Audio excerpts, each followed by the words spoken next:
Howdy folks, hope you're all having a good one, and welcome back to Deliver Us Mars, where I have to admit I didn't see this one coming. Kathy, align the dish with Arclabos. So we're using Ark Habitat as an escape ship to leave Mars, but it doesn't have the power on its own, so it needs an MPT power connection with Arclabos, the power generation arc, up in orbit. And since I am the world-renowned expert on pointing things at other things, it's my job to make the connection. Now, while we were in orbit, we did reactivate Arclabos, so the power systems should all still work. All we have to do is establish a connection. And there we go.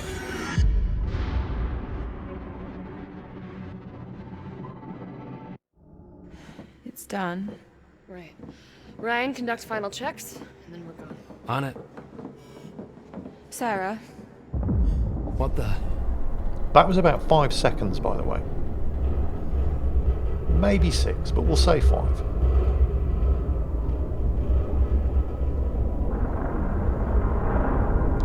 And that is Arclabos.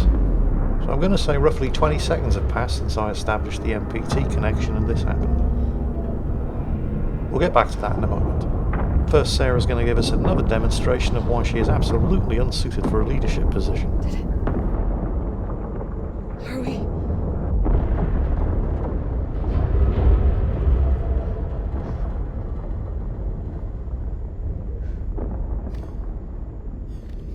What did you do?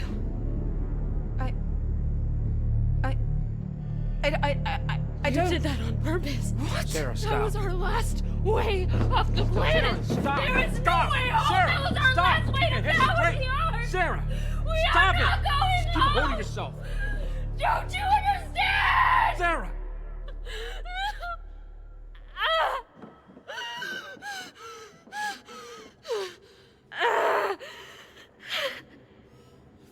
It's okay.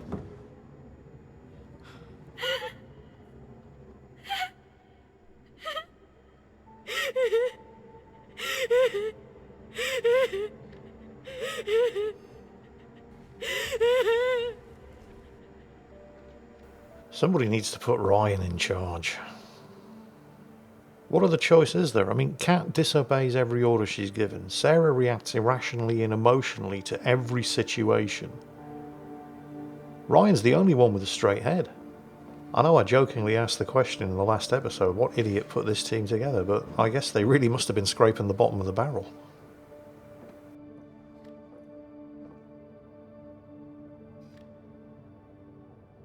Ryan, I swear I have no idea what happened.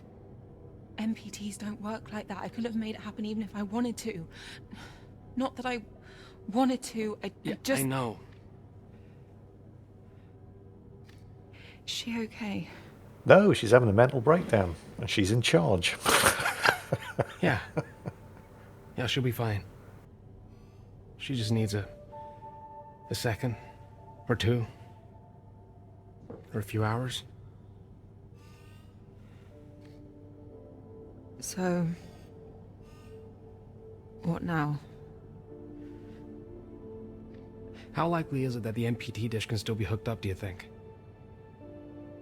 Not very likely. So, there's a small chance. Well, we'd have to hope that the dish didn't take the brunt of the impact. And even if it didn't, it'd need to be in line of sight with Habitat, and I'd have to check all the transformers and converters and hope that they're I all think still it's the last intact. bit of hope we have. I can't leave Sarah like this. But I can take your lead on this from here. Okay. Kat?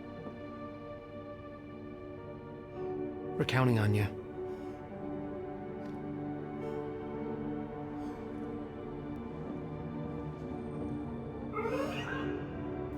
And Kathy, if you could at least try to pretend to keep your mind on the job at hand, that'd be great. I know you want to investigate Panopticon because that's where you think your dad went, but you have slightly more pressing problems at the moment. See, this is what happens when you send teenagers into space.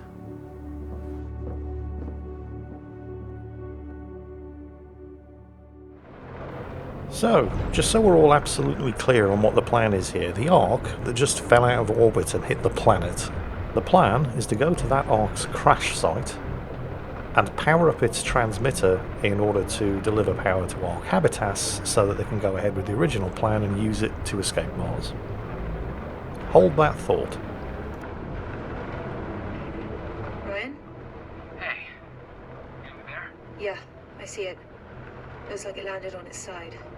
Dish looks in decent shape, but I'll need to get closer to properly inspect it. With any luck, the IAS took most of the hit. Okay.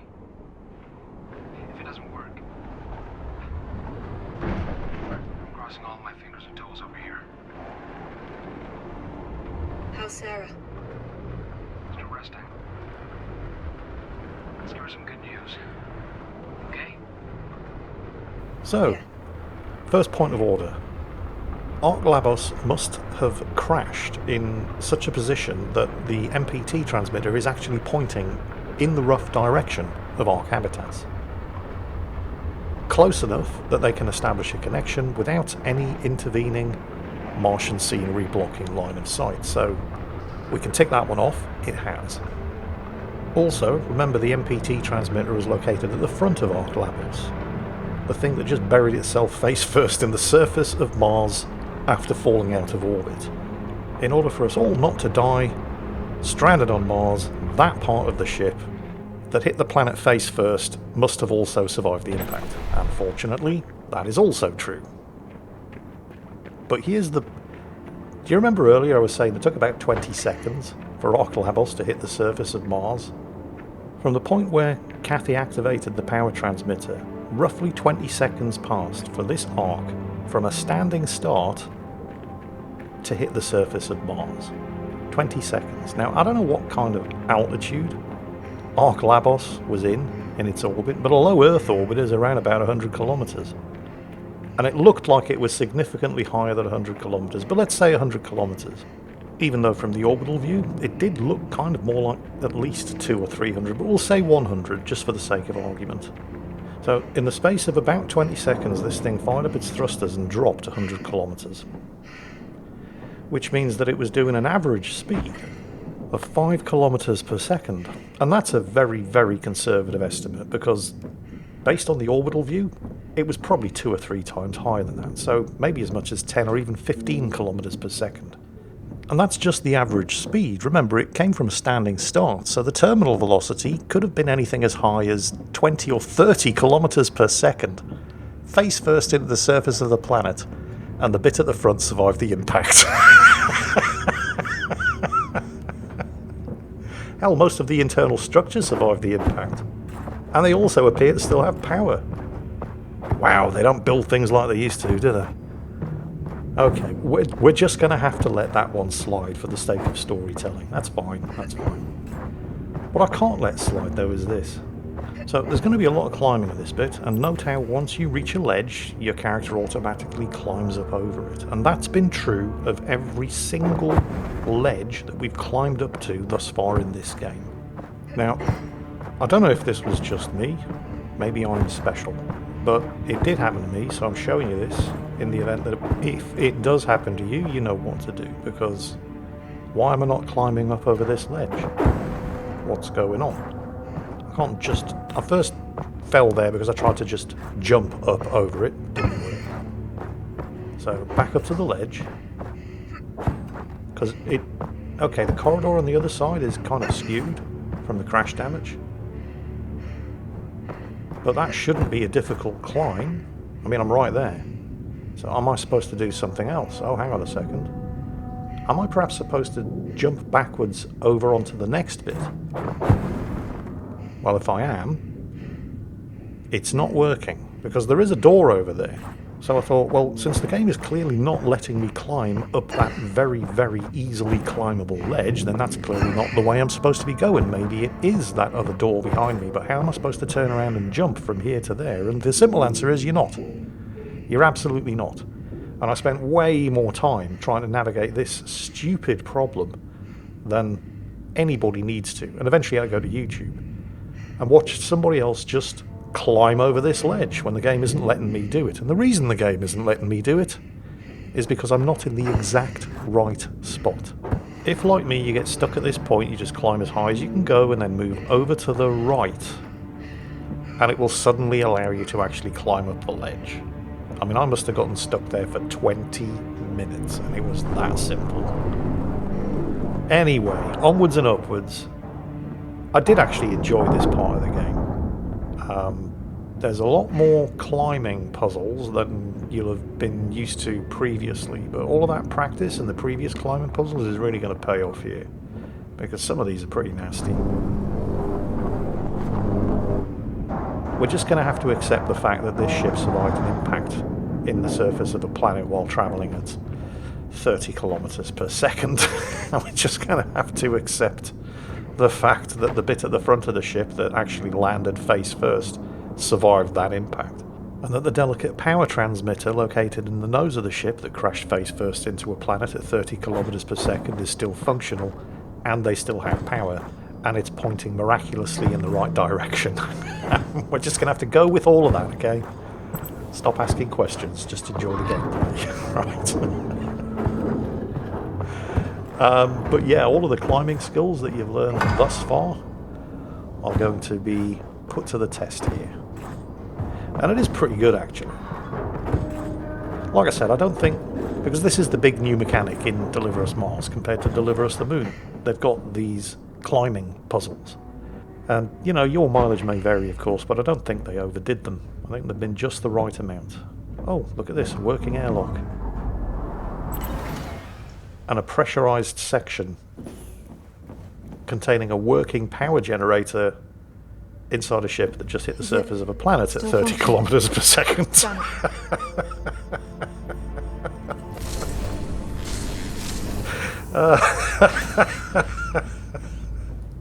Well, okay, fine. It is what it is. Now we have, well, I say working. It's functional, but not working at the moment, so we need to power it back up. Let's get it going. Just a shame we won't be able to take it back with us. There's nothing like this on Earth. Yeah, there shouldn't be anything like this on Mars either, Kat. Not at the speed this thing hit the surface. You should probably just stop and count your blessings. Okay, we've got another transmitter here. So there's one there, there's one over here, and we've got a resistor here. So, can I get up here? No. Oh, there's a beam splitter up there. How am I going to get to that? Oh, and there's a power receiver there. Okay, so we've got two transmitters, one resistor, one beam splitter.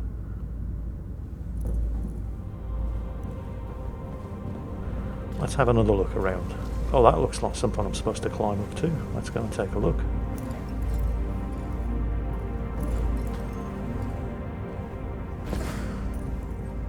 Another two receivers here. How am I going to get power to them? They're not... oh, that'll be what the beam splitter's for. Yes. So I need to get that beam splitter. And rather than climbing up there myself, I can just send Ayla to get it, can't I? So we'll pick up the beam splitter, bring it back over here. There we go. That should do. Thank you, Ayla. Right. So there's a resistor and a transmitter down there, and there's a transmitter over there, but that transmitter doesn't look like it has a line of sight, blocked by some wreckage. So we'll set this thing up. And this must be the one that we're supposed to use, because the other one doesn't have line of sight to that platform. It's blocked by some wreckage. So we'll power that up. Okay. Now what am I supposed to use this resistor for? Let's try to pick it up. There we go. Let's take it over here. Because this is pushing out 4 points of... oh, there's another beam splitter there. Okay, two beam splitters, one resistor and two transmitters. But there are 5 power points. I'm going to place this. That'll do. Because this is pushing out 4 points of power, and 4 points is too much. I'll need 3 there. So I need to get... come on. This in the way somehow. That should do it. Oh, it moved. There. Has that done it? Oh, it missed again. We'll get this right eventually. Maybe there's the space for me to just plonk it down straight in front of the transmitter. There is. There it is. Okay. Alright, so that's enough power to that one. What's through here? Can't get that door open yet. Nothing on that side. So I do have this second beam splitter. What am I supposed to use that for? Huh. Mission objective, get the transformer functional again. Alright. So what am I missing? Oh crap, missed the jump. Alright, let's try that again.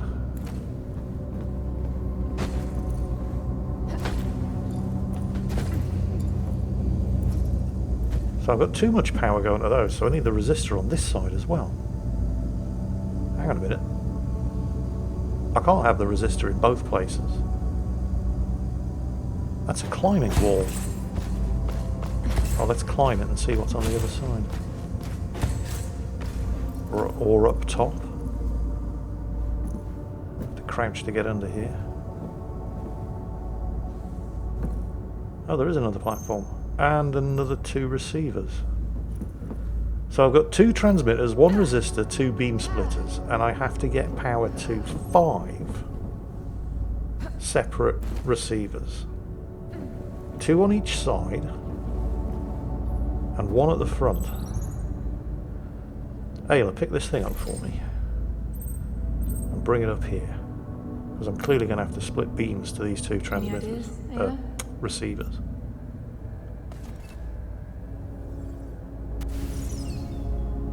So,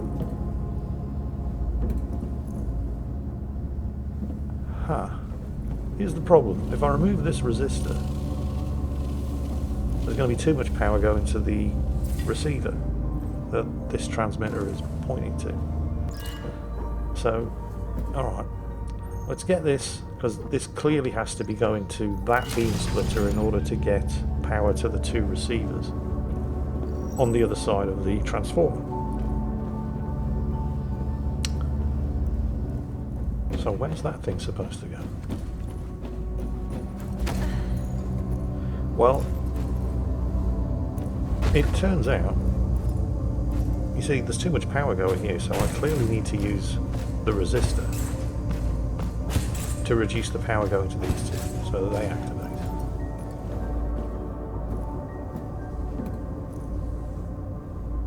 Let's activate this splitter.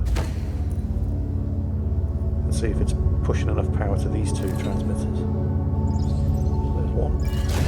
There's the other one. And there's too much power going to these 2 as well, so I need...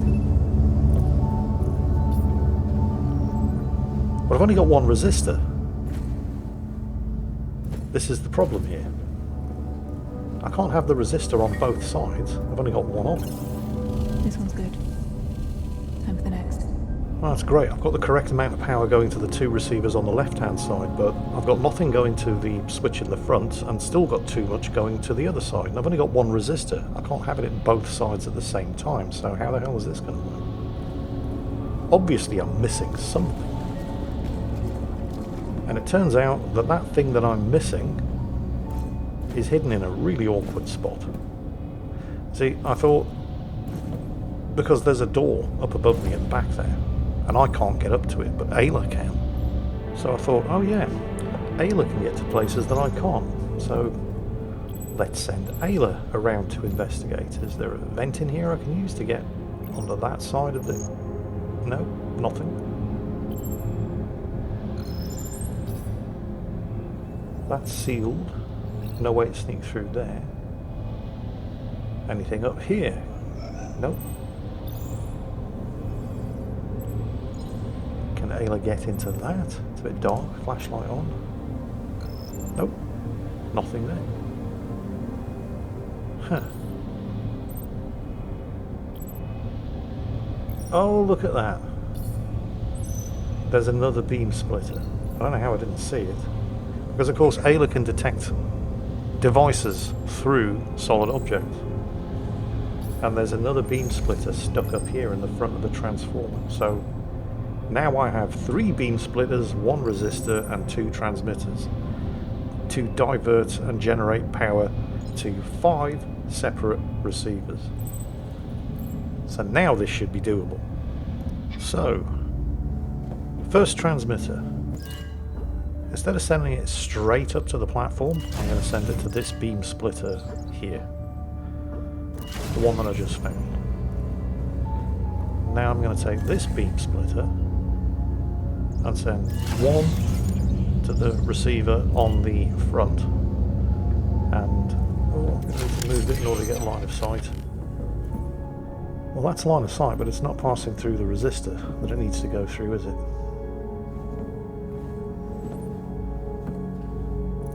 Yeah, you know what, I'll just put it here. Reconnect the power, and then I'll move the resistor manually. Because it's obviously in the wrong spot. So, reconnect the power to this beam splitter. And that's the correct amount of power going to the terminal receiver at the front.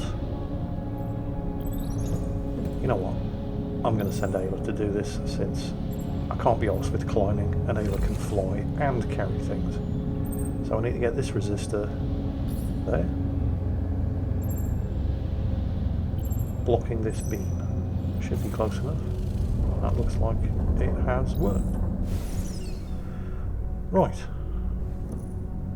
But I've still got too much power going to the transmitter on the right.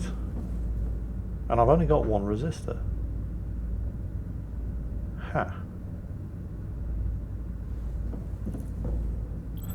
Let me just send Ayla up to check on something here.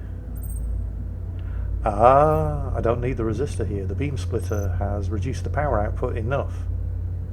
It's now 1 short of what it needs to do. So I need to move that resistor over here, because this has 1 more than it needs. So that's the solution. Just move the resistor from one side to the other. And it's way easier and more convenient to get Ayla to do it for me. Because she can fly and I can't. That's it, Ayla. Now we can hook the ARC's MPT up to Habitas. Should be above us. Yes, Kat. Assuming, of course, that the extremely delicate microwave power transmitter assembly in the nose of the ship that just crashed face first into a planet at 30 kilometers per second survived the impact, but I'm sure it's all going to be fine. In the meantime, time to decrypt another hologram. Yes, sir? Activate a security protocol on the MPT connection right now. I don't understand. Homeward insurgents are trying to commandeer the colony. Turn off ARC Labos completely and add an authorization protocol to the MPT software. Sir? If any attempts to restart the MPT connection to Habitas are made without my authorization, set the ship's thrusters to overclock. But they'll burn through. Labos will be adrift. It could even cause a chain reaction through the fuselage and destroy the entire vessel. Do it!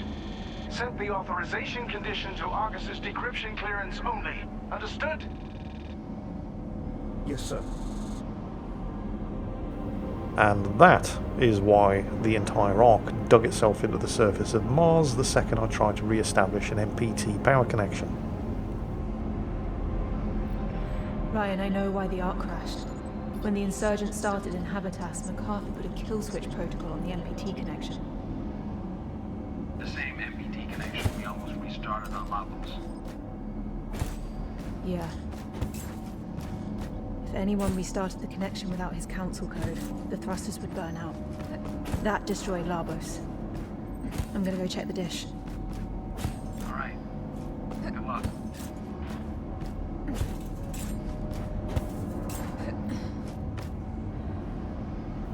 How am I going to get across? Oh, with jump. Yeah, okay. Yeah, that works. Now, where to? Apparently we're heading to the bridge. Now, we've been to the bridge on this place before, when we were in orbit and we discovered this place. And switched everything back on. Although didn't try to re-establish an MPT power connection because we didn't want to give away our presence to anybody who may still be alive on the surface.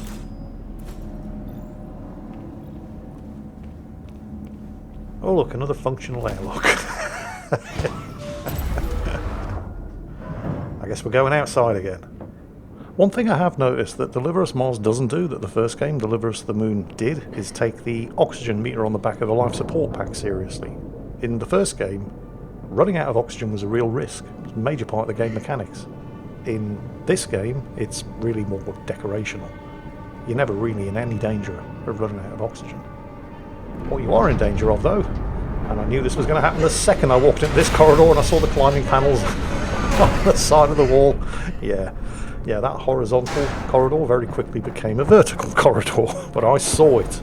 I knew something was going to happen and I was going to have to use these panels. So I was ready for that one. Yeah, there are a lot more... Well, there weren't really any climbing puzzles in the first game. Certainly not like this.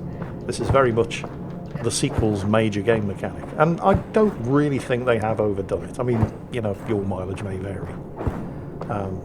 But yeah, your climbing skills are definitely going to get put to the test in this game. This is just a taste of what's about to come, though. And there's going to be a quick edit here because I didn't survive this section on my first attempt. There's the edit. I wasn't too bad, though. Because, yeah, this is pretty good, isn't it?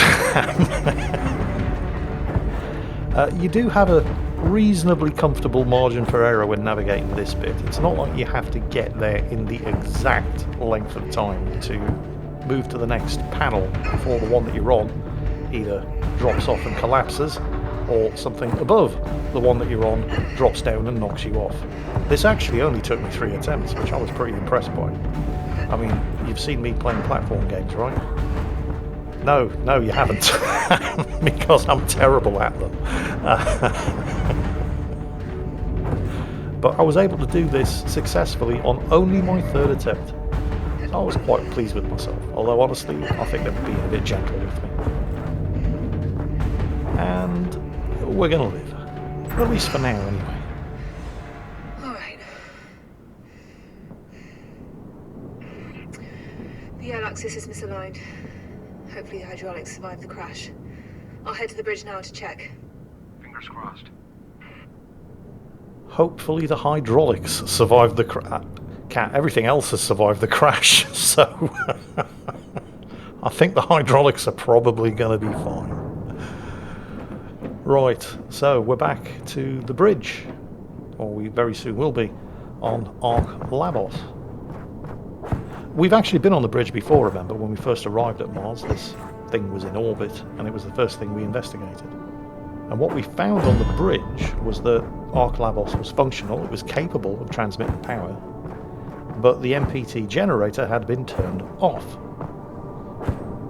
It now turns out that MacArthur had done that, so that the Homewood faction wouldn't be able to use Ark Labos to power up Ark Habitas and use it as an escape ship to get back to Earth.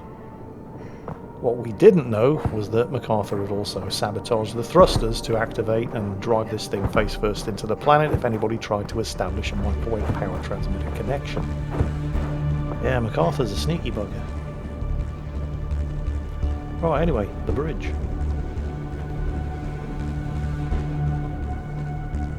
going to be up here somewhere. Oh, there we go. Yet another working airlock.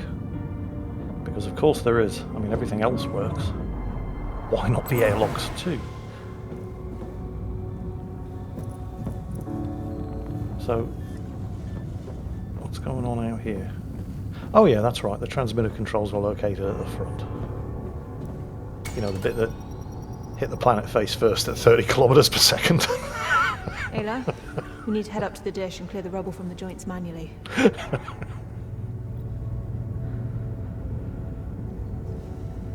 Okay. Right, I guess we're going outside again through another working airlock. I'm never going to be able to let this one go. And why should I? It's ridiculous. Huh. Okay, I don't think we're getting back in through that airlock, but let's get out here and do the job. There's the bridge. Can we get up there? We can. Not quite sure why I would need to, but now I know that I can. Right. Reconnect the MPT to Ark Habitats. Clear the rubble that's blocking the things from working. So how's this going to work? Well, I'm not I don't trust that I'm going to be able to jump down onto that. And it's trying to move, so I probably really shouldn't. So I'm going to have to cut something. Wait, what was it? There it is. Right, okay, here we go. Remember, kids, we're defenseless against any armed Martian colonists because Cat threw the guns away. But everybody seems to have forgotten that they've got these lasers. Which seem to work just fine. Right, that's one. I'm not seeing anywhere to cut through this one. I'm missing something. Must be missing something. Jump across, but I don't want to be standing on this thing when it retracts. Because that would be bad. Oh, hang on a second. Did I just see... Yeah, a yellow tarp. That usually indicates a climbing point. So I can climb back up there. What am I going to do down here? Oh, there it is. Let's cut through these. Is there another one? There is another one. Right. Has that done it? Let's climb back up and see. That has done it. All of this survived the crash.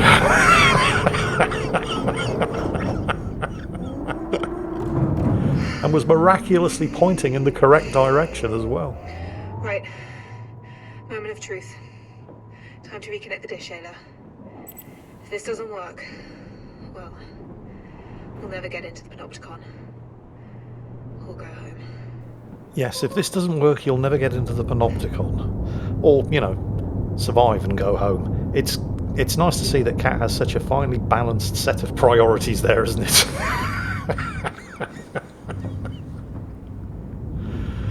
Yeah, because of course she thinks that the Panopticon is where her dad went.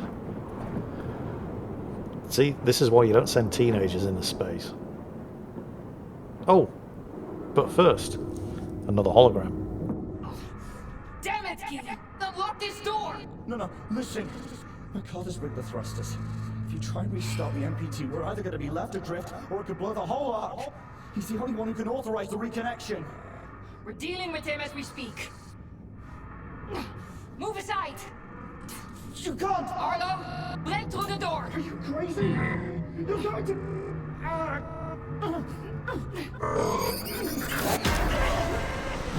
Hard breach detected.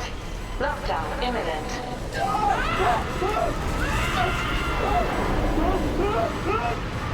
Key?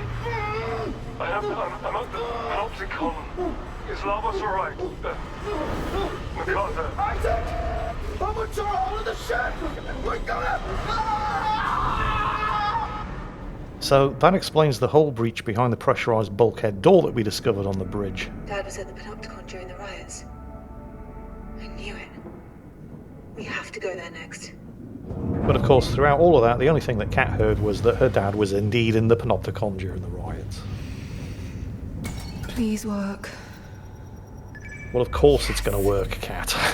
Okay. If it didn't work, the story wouldn't be able to happen. Frankly, everything else on board this ship survived the crash, so why you'd be surprised that the MPT power transmitter didn't, I don't know. Anyway, we are done. We now have power back to Ark Habitas, which means we can get it into orbit and get back to Earth. That is the most goddamn beautiful MPT beam I've ever seen in my entire life. Head back. We'll leave ASAP. We'll get Habitats prepped for launch. Okay, see you soon. But of course, the only thing Hopefully I Kat cares find about Dad. is finding out what happened to her dad. And of course, none of this explains what happened to the third Ark, Ark Vita. Presumably in the next episode, we're going to find out. That's it for today. Hope you've enjoyed it. And as always, take care. And I'll catch you next time.